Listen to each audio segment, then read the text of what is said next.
जय हिंद प्यारे बच्चों। आशा करता हूँ कि आप लोग मस्त और स्वस्थ होंगे और बढ़िया से पढ़ाई करते होंगे।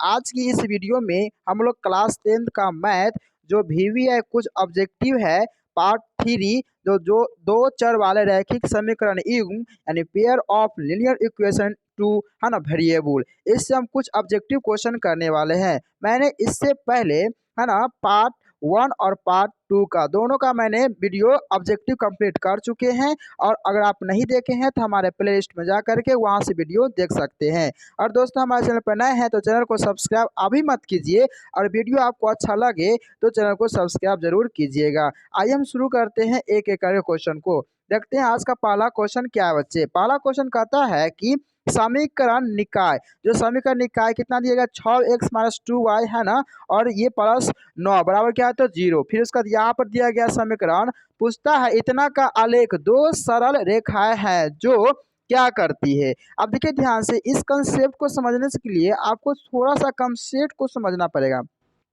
अब देखिए बच्चे कंसेप्ट क्या होते हैं, क्योंकि कंसेप्ट क्या होता है, जैसे मान लीजिए कि अगर A1 और क्या है तो A2 है, ठीक है, उसका बराबर नॉट इक्वल टू अगर B1 और क्या है तो B2 है, बराबर नॉट इक्वल टू C1 बटा क्या है तो C2 है, C1 बटा क्या है तो C2 है।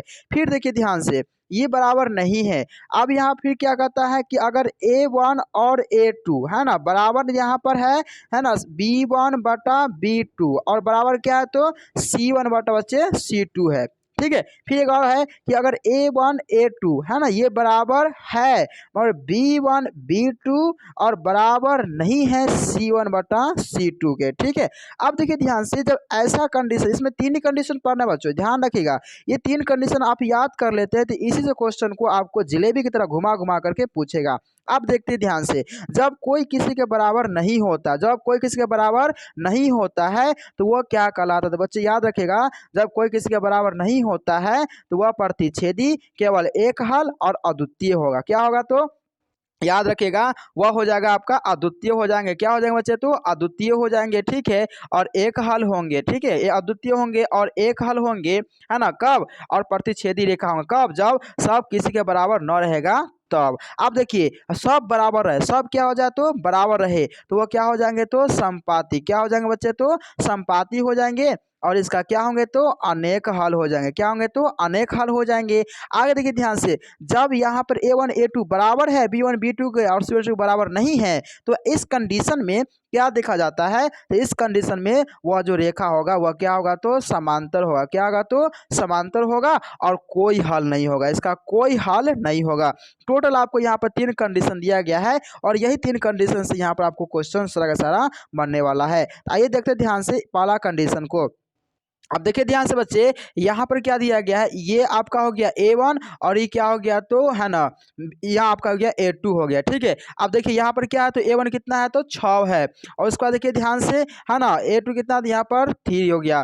फिर बराबर का चिन्ह दे देते हैं, फिर उसके बाद क्या है तो -2 है, उसके इधर क्या है तो -1 है, फिर बराबर का चिन्ह देते हैं, इधर क्या है तो बच्चे 9 है, इधर क्या है तो 12 है। अब देखते हैं सोल्यूशन करके क्या कंडीशन आता है, यानी कि 3 दूनी कितना हो गया तो 6 हो गया, माइनस माइनस खत्म हो गया, 2 बच गया, है ना, उसके बाद क्या हो गया 3 तिया 9 और 4 तिया कितना होंगे तो 12, यानी कि 2 बराबर नॉट इक्वल टू बराबर 3/4। अब ऐसा कंडीशन के लिए आपको क्या बताया बच्चे, तो याद रखिएगा, जब एक बराबर हो और एक बराबर नहीं हो तो इसके लिए कंडीशन क्या होंगे, वह कौन सा रेखा होंगे तो समांतर। कौन सा रेखा होंगे बच्चे याद रखिएगा, तो वह समांतर रेखा हो जाएंगे, ठीक है, और इसका कोई हल नहीं होंगे। तो आइए देखते हैं ऑप्शन में कौन कौन सा है। पहला संपाती है, समांतर है, केवल एक बिंदु पर छेद करती है, इनमें से कोई हल नहीं। अब देखिए ध्यान से, इसका करेक्ट आंसर क्या हो जाएगा बच्चे, तो आलेख पूछा ना तो इसका रेखा पूछा तो क्या हो जाएंगे, तो इसका करेक्ट आंसर बी होंगे, यानी कि समांतर। क्या हो जाएंगे बच्चे समांतर। इसलिए आपको तीन कंडीशन बताया, तीन कंडीशन अगर भी याद कर लेते हैं तो आपको सारा का सारा उसी से अभी का अभी क्वेश्चन देखिएगा पूरा का पूरा बनेगा। अगला एक आंसर क्या हो जाएगा बच्चे तो बी हो जाएंगे समांतर। आगे देखिए ध्यान से क्वेश्चन नंबर 2। अब देखिए दोस्त, क्वेश्चन नंबर 2 में क्या कहता है कि यदि रैखिक समीकरणों का युग्म संगत है, क्या है तो संगत है, तब उनके द्वारा निरूपित रेखाएं क्या होंगी। तो याद रखिएगा, जैसे संगत होगा रैखिक का युग्म जो संगत होगा तो उनके द्वारा जो है ना निरूपित जो रेखाएं होंगे बच्चे, वो याद रखिएगा वो क्या होंगे तो प्रतिच्छेदी या संपाती। क्या होंगे तो प्रतिच्छेदी या संपाती हो जाएंगे। आप थोड़ा समझ लेते बच्चे कि संपाती के मतलब क्या होता है। याद रखिएगा, संपाती का मतलब होता है कि एक ऐसे जा रहा है और इसी के ऊपर चलना, इसी के ऊपर चलना क्या कहलाता है तो यह संपाती हो गया। ठीक है, एक गया और उसी के पीछे पीछे गया, एकदम डायरेक्शन को उसी पर गया, वो क्या कहलाता है बच्चे तो संपाती कहलाता है। तो 2 का करेक्ट से क्या आ जाएंगे तो डी हो जाएंगे। आगे देखिए ध्यान से क्वेश्चन नंबर 3।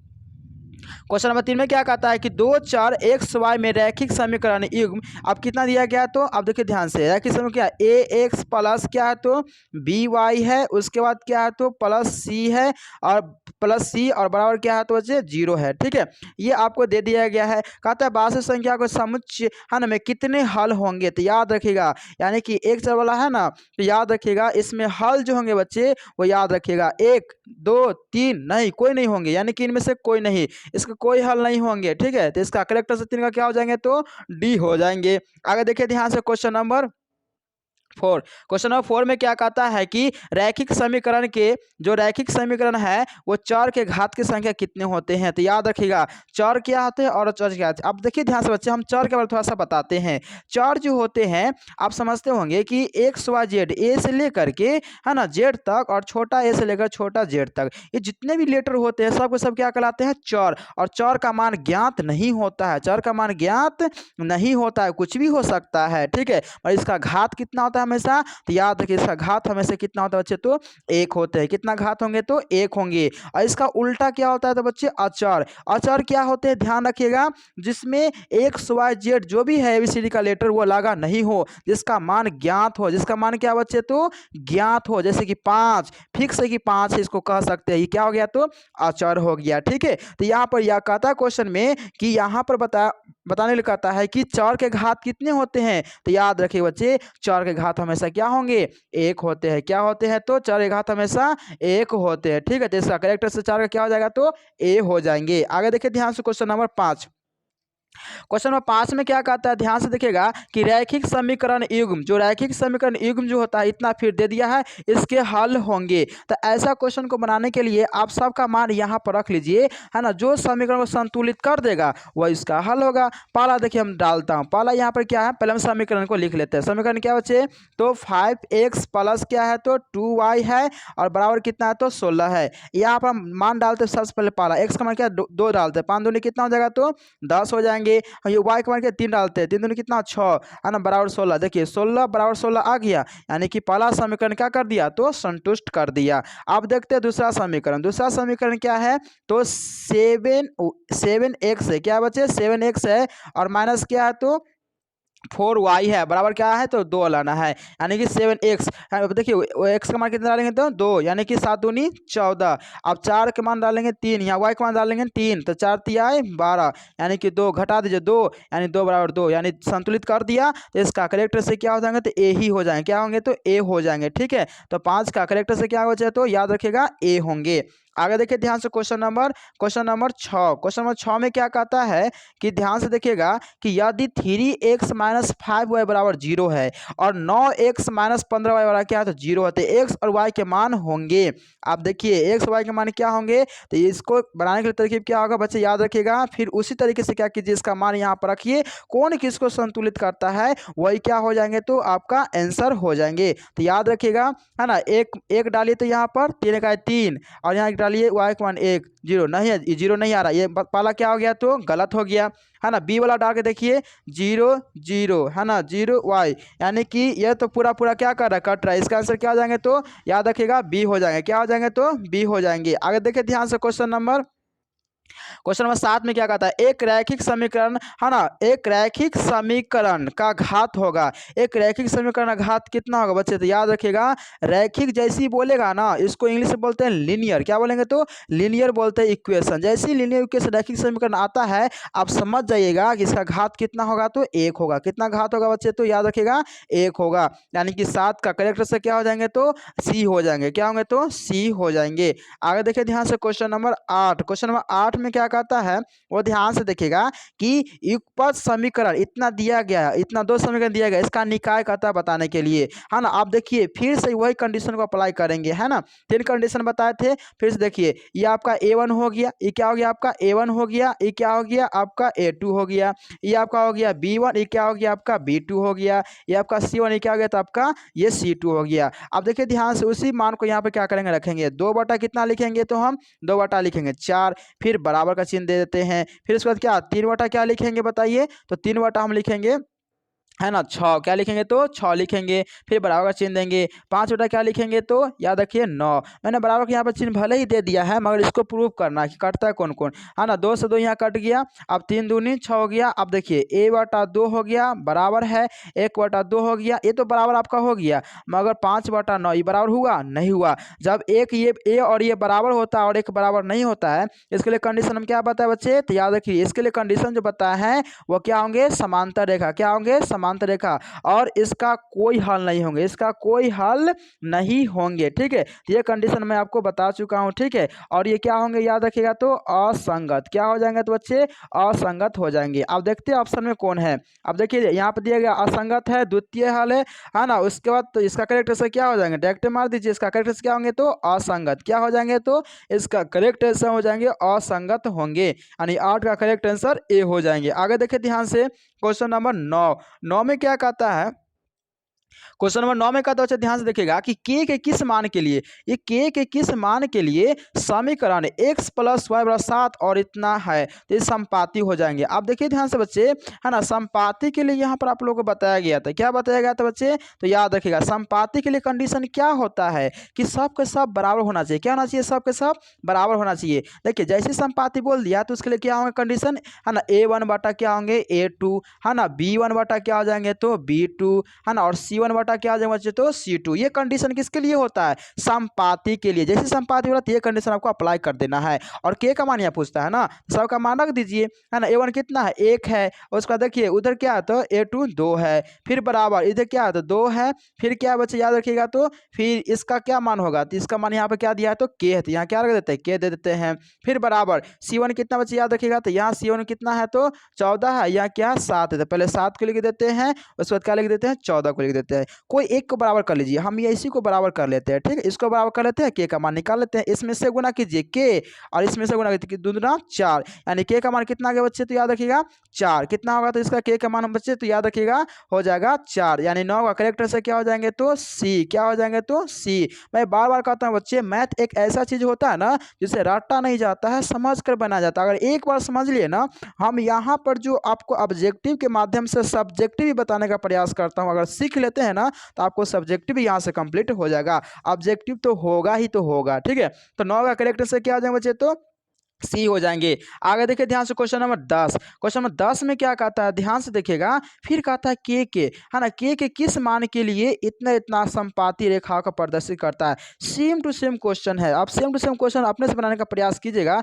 इसका आंसर क्या आएगा, तो मैं बता तो इसका आंसर क्या होगा बच्चे, तो आप लोग याद रखिएगा इसका आंसर हो जाएंगे 2। क्या हो जाएंगे, इसका आंसर 2 हो जाएंगे, ठीक है। आगे देखिए ध्यान से क्वेश्चन नंबर 11। दो रैखिक समीकरणों के आलेख प्रतिच्छेदी रेखा है, तो रैखिक समीकरण युग्म क्या होंगे, यानी जब रेखा प्रतिच्छेदी करेंगे, क्या करेंगे, रेखा जब प्रतिच्छेदी करते हैं तो उसके लिए कंडीशन क्या होता है बच्चे, कंडीशन का आप याद रखिए, हमेशा कंडीशन को याद रखिएगा। उसके लिए कंडीशन जो होता है वह होता है A1 बटा A2, है ना, बराबर, है ना, नॉट इक्वल टू B1 बटा, है ना, B2 बराबर नॉट इक्वल टू C1 बटा C2। जैसे ही आप बोल दिया प्रतिच्छेदी रेखा, यानी कोई किसी के बराबर नहीं होगा, कोई किसी के बराबर होने वाला नहीं है। तो क्वेश्चन में क्या कहा, प्रतिरेखा है तब रैखिक समीकरण युग्म क्या होगा, याद रखिएगा इस का जो युग्म जो होगा बच्चे वो हमेशा याद रखिएगा केवल एक हल होंगे। क्या होंगे तो एक हल होंगे। क्या होंगे बच्चे याद रखिएगा केवल कितने हल होंगे, एक हल होंगे। फिर से याद कीजिए जब कोई किसी का बराबर नहीं हो तो उसके एक हल होते हैं, वो अद्वितीय कहलाते हैं, प्रतिच्छेद रेखा होता है। ठीक है, ये 3 कंडीशन याद रखिएगा। तो इसका करेक्टर से क्या होगा बच्चे याद रखिएगा, तो यहाँ पे इसका करेक्टर से क्या हो जाएगा बच्चे, कने एक हल है, ये आपका बी में रहा। क्या रहा तो बी में, यानी कि 11 का करेक्टर से क्या हो जाएगा बच्चे, तो 11 का करेक्ट आंसर बी हो जाएंगे। आगे देखिए ध्यान से क्वेश्चन नंबर 13। क्वेश्चन नंबर 13 में क्या कहता है, ध्यान से देखिएगा। क्वेश्चन नंबर 13 में कहता है कि दो रैखिक समीकरणों के आलेख समांतर रेखा है। दो रैखिक समीकरणों के आलेख समांतर रेखा है, तब रैखिक समीकरण युग्म क्या होंगे, यानी कि कितने होंगे। तो याद रखिएगा इसका भी तो सेम टू सेम वही बच्चे एक हल होंगे। क्या होंगे तो एक हल हो जाएंगे। आगे देखिए ध्यान से क्वेश्चन नंबर 13। क्वेश्चन नंबर 13 में क्या कहता है, ध्यान से देखिएगा कि समीकरण 3x - y इतना दिया गया है और ये दो समीकरण दिया गया है और कहता है के बराबर के है तो कोई हल ना हो, यानी कोई हल नहीं हो। कोई हल नहीं, उसके लिए कंडीशन क्या होता है आपको तो याद करना ही पड़ेगा। आप बार बार देखते रहिए हमारे वीडियो को, है ना। मैं बार बार क्वेश्चन को है ना उसको लेकर के आऊँगा, ठीक है, तो आपको समझ में आ जाए। अरे कोई हल नहीं हो, उसके लिए क्या होता है कंडीशन, तो याद रखिएगा एक बराबर नहीं, यानी a1 a2 बराबर क्या हो जाएंगे तो b1 b2 के बराबर हो जाएंगे, अब बराबर not equal to c1 c2 के हो जाएंगे। अब इसको कंडीशन को अप्लाई कर लीजिए आप, ठीक है। जैसे कंडीशन को अप्लाई करते हैं तो क्या होता है, यानी इसका कोई हल नहीं होता। के का मान क्या होगा, तो याद रखिए यहाँ पर के का मान जो होगा, पहले मान को रख लीजिए ना, 3 बटा क्या हो जाएंगे तो है ना 6 हो जाएंगे, है ना, बराबर क्या हो जाएंगे तो -1 बटा कितना हो जाएंगे तो -2 हो जाएंगे, बराबर नॉट इक्वल टू क्या होंगे तो 5 बटा क्या हो जाएंगे तो के हो जाएंगे, 5 बटा क्या हो जाएंगे तो के हो जाएंगे। ठीक है, तो याद रखिए 5 बटा के होंगे, यानी कि के बराबर तो यहाँ पर पूछ रहा है नॉट इक्वल टू, आराम से, यानी कि इसको से गुना कीजिए ना, तो यहाँ क्या के बराबर क्या होगा, बराबर नहीं है, तो यहाँ पे इसका आंसर क्या हो जाएंगे, तो याद रखिए इसका आंसर है ना सी हो जाएंगे। क्या हो जाएंगे इसका आंसर तो सी तो हो जाएंगे, के बराबर नॉट इक्वल टू 10 है, तो इसका तेरह का करेक्ट आंसर सी हो जाएंगे। आगे देखिए ध्यान से क्वेश्चन नंबर 14। क्वेश्चन नंबर 14 में क्या कहता है कि 2 4 एक्स वाई में रैखिक समीकरण को इतना है, इसका अधिकतम हल संभवतः है। तो याद रखिएगा 2 4 है और इस तरह से दिया गया है, तो कितने अधिकतम हल संभव है, तो याद रखिएगा इसका जो हल जो होंगे वह अनगिनत क्या होंगे बच्चे, याद रखिएगा तो अनगिनत हल होंगे, है ना। तो 14 का करेक्ट से क्या हो जाएंगे तो सी हो जाएंगे।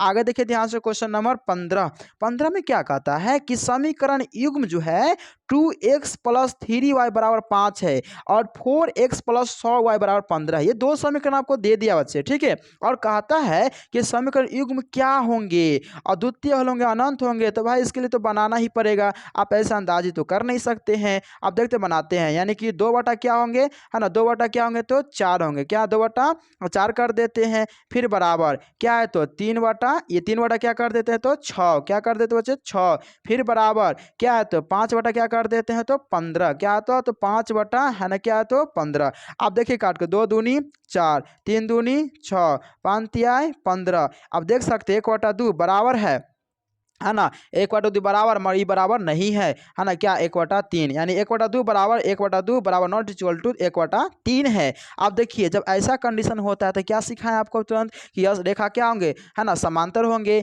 और इसका कोई हल नहीं होंगे। अब बताइए ऑप्शन में है जो कोई हल नहीं है, तो याद रखिएगा इसका करेक्ट से क्या हो जाएंगे सी होंगे बच्चे, इसका कोई हल नहीं है, इसका कोई हल नहीं है, तो 15 का करेक्ट से क्या हो जाएंगे तो सी, क्या हो जाएंगे तो सी हो जाएंगे। आगे देखिए ध्यान से क्वेश्चन नंबर 16। क्वेश्चन नंबर 16 में क्या कहता है, ध्यान से देखिएगा कि है ना, यदि 16वें क्वेश्चन में क्या कहता है कि यदि रैखिक समीकरण का युग्म असंगत है, अब ध्यान दीजिएगा असंगत है ना, तब उस निरूपित रेखाएं जो होंगे वो क्या करेंगे, तो याद रखिएगा असंगत जैसे ही बोल दिया बच्चे तो रेखा प्रतिच्छेद करेंगे, क्या करेंगे सदैव, है ना, वो क्या होंगे तो प्रतिच्छेद करेंगे, तो याद रखिएगा वो क्या करेंगे तो प्रतिच्छेद करेंगे। मगर यहाँ पूछा क्या है, रेखा तो प्रतिच्छेद करता है, जैसी रेखा प्रतिच्छेद करते तो क्या हो जाते हैं, वो हो जाते हैं समांतर। क्या हो जाते हैं बच्चे, तो समांतर। इसका करेक्ट से क्या हो जाएंगे, तो ए हो जाएंगे। आगे देखिए ध्यान से क्वेश्चन नंबर 17। क्वेश्चन नंबर 17 में क्या कहता है, वो ध्यान से देखिएगा। 17 में क्वेश्चन कहता है कि 2x + 3y, यानी दो समीकरण आपको दे दिया, इसके हल है, फिर इसका मान इसमें डालिए और मान डाल करके देखिए इसका बराबर समीकरण को संतुलित कौन करता है। ठीक है, जो संतुलित करेगा वही उसका आंसर होगा। तो याद रखिएगा वह संतुलित जो करने वाला है वो कौन होगा, तो डी, यानी कि x बराबर जो है -2 रखिए और y बराबर 5 रखिए। यह समीकरण को संतुलित, दोनों समीकरण को संतुलित कर देगा। तो 17 का करेक्ट आंसर क्या हो जाएंगे बच्चे, तो डी हो जाएंगे। आगे देखिए ध्यान से क्वेश्चन नंबर 18। क्वेश्चन नंबर 18 में क्या कहता है कि के किस मान के लिए समीकरण निकाय इतना और इतना के अनगिनत हल होंगे, यानी कि अनगिनत हल। अब याद रखिए बच्चे, अनगिनत हल के लिए क्या होंगे, तो अब ध्यान दीजिए, सेम टू सेम उसी प्रकार से क्या करेंगे, है ना, इसको हम क्या करेंगे, है ना, मान को डालेंगे और जैसे मान को डालेंगे, है ना, तो याद रखिएगा उसके लिए आंसर जो के मान आएंगे वो क्या हो जाएंगे, तो 8। क्या हो जाएंगे, तो 8 हो जाएंगे। आगे देखिए ध्यान से क्वेश्चन नंबर 19। क्वेश्चन 19 में क्या कहता है कि समीकरण निकाय 5x - 3y + 2 और इतना दिया गया है, तो किस प्रकार यह, है ना, किस प्रकार का हल संभव है। तो याद रखिए किस प्रकार हल संभव है, तो याद रखिए बच्चे यह जो संभव होंगे वास्तविक और अद्वितीय। क्या होंगे, तो वास्तविक और क्या हो जाएंगे, तो अद्वितीय। आप देखिए ध्यान से, अद्वितीय के लिए कंडीशन क्या होता है बच्चे, सारा का सारा बराबर नहीं होना चाहिए, कोई किसी के बराबर नहीं होना चाहिए। ठीक है, अब देखिए 5/6 है, क्या है, तो 5/6 ये बराबर है ना, किसके, तो -3 क्या होंगे, तो -3/1, उसका बराबर, है ना, 2 क्या है, तो याद रखिएगा 2/2 है। कोई किसी के बराबर है, नहीं है। जब कोई किसी के बराबर नहीं होता है तो उसके लिए याद रखिएगा वो अद्वितीय हल होगा, उसका केवल एक हल होगा और वह प्रतिच्छेदी रेखा होगा। ठीक है, जब कोई किसी के बराबर ना हो तब होगा बच्चे। ठीक है, याद रखिएगा। तो 19 का करेक्ट आंसर क्या आ जाएगा बच्चे, तो याद रखिएगा 19 का करेक्ट आंसर वो हो जाएंगे ए हो जाएंगे। आगे देखिए ध्यान से क्वेश्चन नंबर 20। क्वेश्चन नंबर 20 में क्या कहता है कि समीकरण निकाय इतना दिया गया है और एक कहता है किस मान के लिए अद्वितीय होंगे। अब सेम टू सेम वही सब क्वेश्चन है, अद्वितीय के लिए क्या होंगे, तो इसका करेक्ट आंसर बच्चे याद रख लीजिएगा क्या हो जाएंगे, तो वो हो जाएंगे a बराबर नॉट इक्वल टू, है ना, -10/3 हो जाएंगे, यानी कि 20 का करेक्ट आंसर क्या हो जाएंगे, तो बी हो जाएंगे। आगे देखिए ध्यान से क्वेश्चन नंबर 21।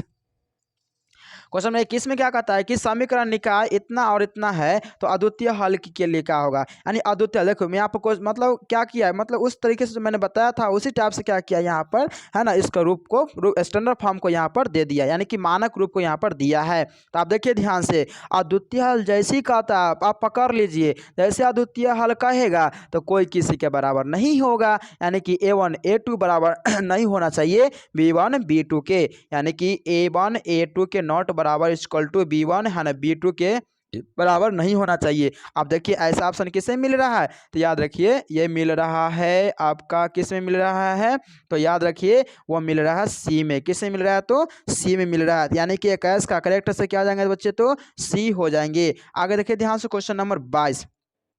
क्वेश्चन नंबर 22 में क्या कहता है वो ध्यान से देखिएगा बच्चे कि समीकरण x + y, देखिए यहाँ पर दे दिया है ये समीकरण x + यदि x = 5 तो y का मान, आप देखिए तो बहुत आसान क्वेश्चन पूछ दिया है। x प्लस क्या है, तो 2y बराबर क्या दिया है, 9। अब x का मान कहता है, y का मान कहता है ज्ञात करने के लिए, जबकि x मान कितना दिया 5, यहाँ हम 5 डाल देते हैं, 2y तो रहेगा बराबर 9, 2y यहाँ कर देते हैं, है ना, 9 माइनस इधर प्लस दे दे, क्या होगा बच्चे, तो माइनस हो जाएंगे। अब 2y बराबर क्या हो जाएंगे, तो यहाँ पर 9 में से, हाँ 9 में से कितना 5 घटाइए तो बचेंगे 4, तो y बराबर क्या होंगे 4/2 होंगे। काट दीजिए, कितना मरतबा कटेगा, तो 2 मरतबे। ठीक है, यानी कि y का मान कितना होगा, तो 2 होंगे। क्या होंगे y का मान, तो 2 हो जाएंगे, यानी कि 22 का करेक्ट आंसर क्या हो जाएगा बच्चे, तो बी हो जाएंगे। आगे देखिए ध्यान से क्वेश्चन नंबर 23। क्वेश्चन नंबर 23 में क्या कहता है वो ध्यान से देखिएगा कि यदि रैखिक समीकरणों के आलेख एक बिंदु पर काटे हो तो समीकरण निकाय निम्नलिखित में से किस प्रकार का होगा, यानी कि यह कहता है क्वेश्चन, देखिए कैसे घुमा के, रैखिक समीकरण आलेख एक बिंदु पर काटे, एक बिंदु पर काटता ना, सब एक ही बिंदु पर काटता है तो उसका निकाय क्या होता है बच्चे, याद रखिएगा उसका निकाय जो हमेशा होता है वह अविरोधी होंगे। क्या होंगे, तो अविरोधी होंगे, यानी कि 23 का जो होगा करेक्ट आंसर क्या हो जाएंगे बच्चे, याद रखिएगा तो वो हो जाएंगे सी, आपको ये भी याद रखना है कि रैखिक समीकरण आलेख जो होंगे एक ही बिंदु पर काटेंगे तो अविरुद्ध हो जाएंगे। ठीक है, इसका करेक्ट क्या आ जाएंगे तो सी होंगे। आगे देखिए ध्यान से क्वेश्चन नंबर 24 में क्या कहता है कि जब दो चर वाले समीकरणों का आलेख संपाती होता है तो अनेक हल होंगे, यानी कि अनेक हल होंगे। तो इसका करेक्ट आंसर याद रखेगा वो होंगे अनगिनत हल। क्या हो जाएंगे तो अनगिनत हल हो जाएंगे। आगे देखिए ध्यान से क्वेश्चन नंबर 25 में क्या कहता है कि युग्म समीकरण इतना दिया गया तो अनंत हल होंगे, यानी इसी बराबर C2 बराबर कहता 0 नहीं होना चाहिए। तो यहाँ पर करेक्ट आंसर बच्चे याद रखेगा, ये सारा का सारा आपको फार्मूला से याद करना पड़ेगा। ठीक है, तो इसका करेक्ट से क्या बच्चे हो जाएंगे तो याद रखिएगा वो हो जाएंगे डी। क्या हो जाएंगे डी। मैं आपको बताया हूं कि जब कोई किसी के बराबर नहीं हो तो याद रखिए वह संपाती रेखा होते हैं। क्या होते हैं संपाती रेखा होते हैं। आगे देखिए ध्यान से क्वेश्चन नंबर 26 क्वेश्चन नंबर 26 में क्या कहता है कि यदि समीकरण x माइनस 2y बराबर 3 है ना, 3x इतना है तो अद्वितीय हल है तो k का मान ज्ञात कीजिए। कौन सा हल बच्चे याद रखिएगा तो अद्वितीय हल। अद्वितीय के लिए क्या होता है कोई किसी के बराबर नहीं होता है। जब कोई किसी के बराबर नहीं होगा तो क्या है बराबर का मान इसका k का मान बराबर आएगा नहीं आएगा। तो याद रखिएगा 26 का करेक्ट से क्या हो जाएंगे तो बी हो जाएंगे, यानी कि इसके बराबर ये नहीं होगा। यानी ये भी आपका ट्रिक है पकड़ने का, आप यहाँ से पकड़ सकते हैं। ठीक है, आगे देखिए ध्यान से क्वेश्चन नंबर 27 में क्या कहते हैं बच्चे ध्यान दीजिएगा कि के किस मान के लिए रैखिक समीकरण युग्म इतना इतना का एकमात्र हल होंगे, जबकि x बराबर 1 y बराबर क्या होंगे तो 1। अब दोनों का मान डालकर देखिएगा तो इसका करेक्ट से क्या हो जाएंगे बच्चे तो याद रखिएगा वो हो जाएंगे 6, यानी कि सी। यानी 27 का करेक्ट से क्या होंगे तो सी हो जाएंगे। क्वेश्चन नंबर 28 में क्या कहता है कि निम्न में से कौन इतना और इतना का है ना ये हल होगा। अब देखिए ध्यान से इसका हल निकालना है ना, तो याद रखिए सबका फिर मान उसमें रखिएगा। जैसे ही मान रखिएगा तो इसका करेक्ट से क्या हो जाएंगे तो ए होंगे। x बराबर क्या आएंगे 2 आ जाएंगे और y बराबर 1 आ जाएंगे। अब यहाँ मान को रख कर देखिए यहाँ क्या होगा इसको समीकरण संतुलित कर देगा। आगे देखिए ध्यान से क्वेश्चन नंबर 29। क्वेश्चन नंबर 29 में क्या कहता है बच्चे ध्यान रखिएगा कि 2k माइनस 1 और k समीकरण इतना का हल हो तो k का मान ज्ञात कहता करने के लिए, यानी कि इतना का हल है तो कहता है k का मान ज्ञात कीजिए। अब बताइए अनेक हल और हल है केवल एक हल है, उसके लिए कंडीशन क्या होता है बराबर होता है। आप क्या कीजिए इतना बटा इतना कर लीजिए और करके यहाँ पर मान क्या आ जाएगा तो याद रखिएगा उसका आंसर हो जाएगा 2। क्या होंगे तो 29 का करेक्ट आंसर 2 आ ही जाएगा। आगे देखिए ध्यान से क्वेश्चन नंबर 30। क्वेश्चन नंबर 30 में क्या कहते हैं बच्चे ध्यान रखिएगा, सॉरी